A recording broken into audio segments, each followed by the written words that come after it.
video, we're going to describe the transduction process for taste, touch, and smell, and also talk a little bit about how the body processes pain. So let's start with our overall senses of position and movement. We have a vestibular sense, which helps us determine which way we're oriented. Are we standing up? Are we laying down? Are we doing cartwheels? Who knows? Whatever that situation is, the vestibular sense tells us how our body is related to our world. And it's actually the cilia in our inner ear that tells us which direction we are.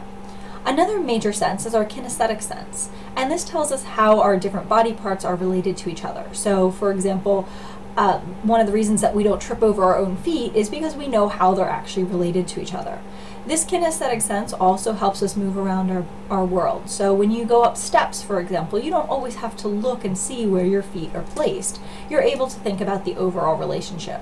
And the actual receptor sites here are going to be in our joints, our muscles, and our tendons. Now, with both of these senses, the vestibular as well as the kinesthetic sense, we have to think about, okay, well, we have these receptors, we have this information coming in, but how does this actually connect to our brain? And if you remember properly how all the information about our brain is broken up into the four major lobes, you'll remember that the parietal lobe is the one that has to do with our outside sensory connections. Now, in addition to thinking about position and movement, we also have our more standard senses, like smell. And olfaction is your common word for smell. And one of the reasons for this is that the way that we're actually sensing smell is through our olfactory bulbs. Now, the sense of smell is a very old evolutionary part of the body.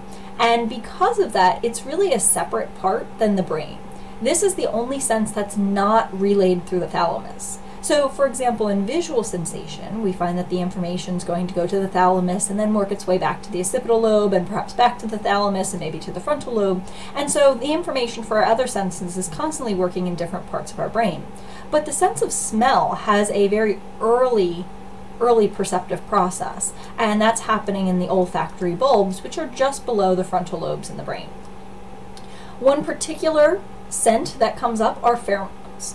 And pheromones are chemical signals. They tend to be related to things like mating or aggression overall. And this sense of smell, again, keeping in mind that this is generally an evolutionary process, it makes sense that pheromones are one of the key sensory pieces when dealing with smell.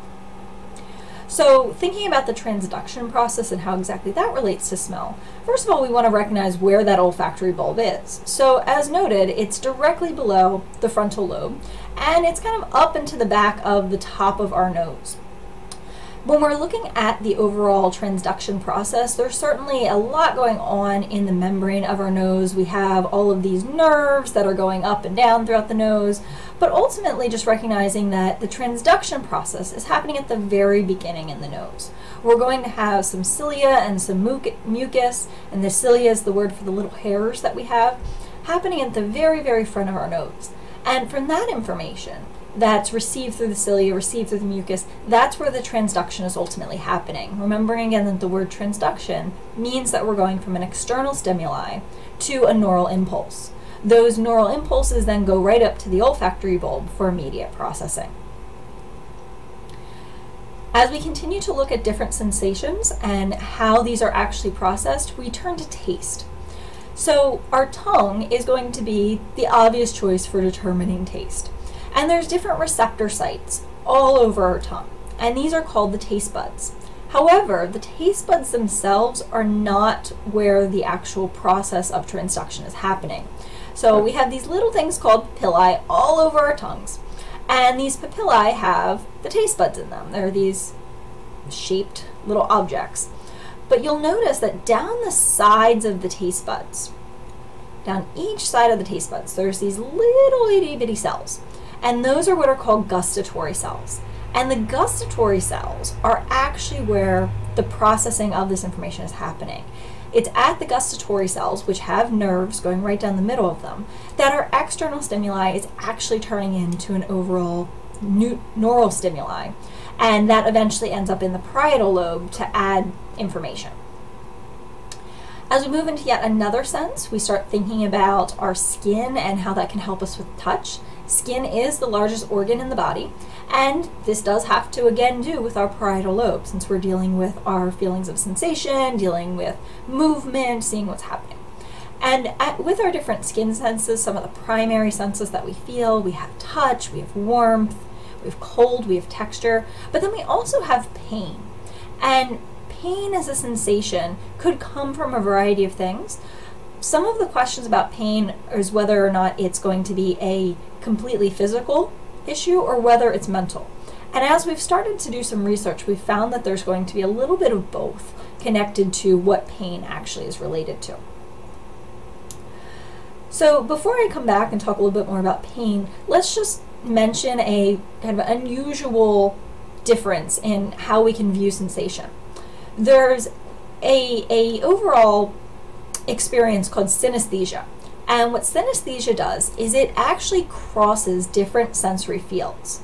Now, this is something that's still fairly new to the scientific community, and there are a number of different ideas for why synesthesia exists. One of the most common is that there's a part of the brain that actually touches the temporal, the parietal, and the occipital lobes, or the TPO for temporal, parietal, and occipital.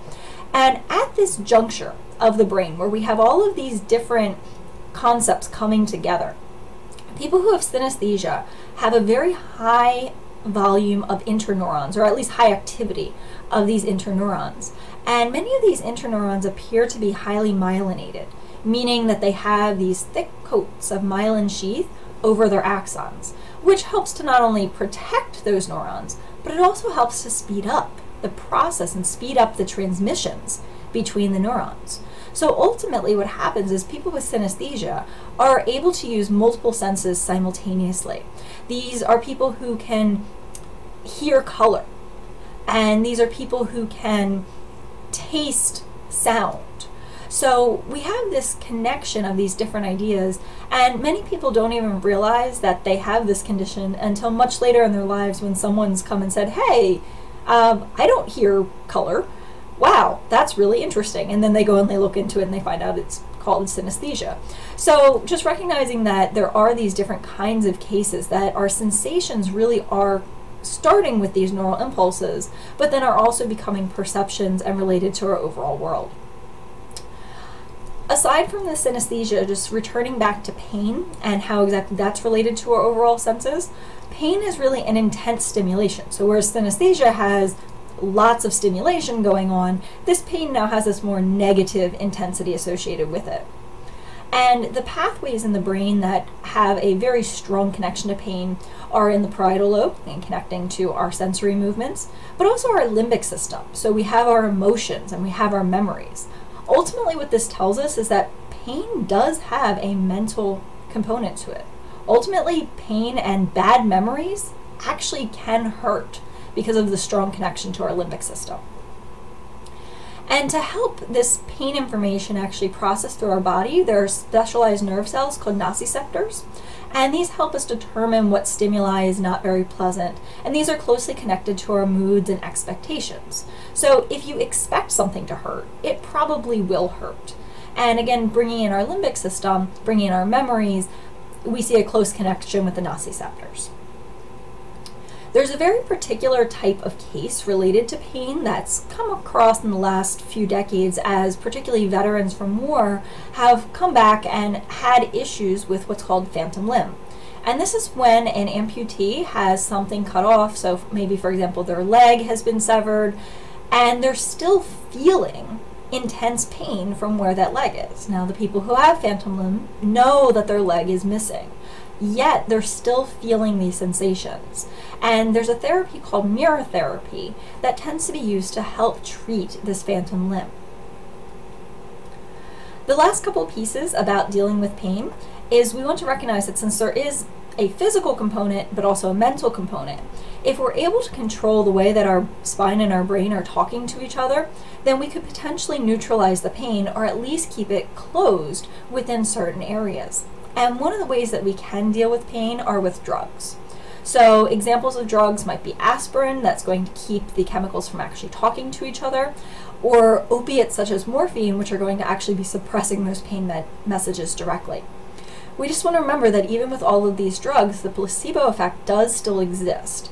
And the placebo effect is helping us recognize that not only are certain drugs working and not working to deal with pain, but also because the placebo effect does keep people from feeling like they still have pain. So for example, we told someone that they are receiving a drug, but they're really not, and they feel better.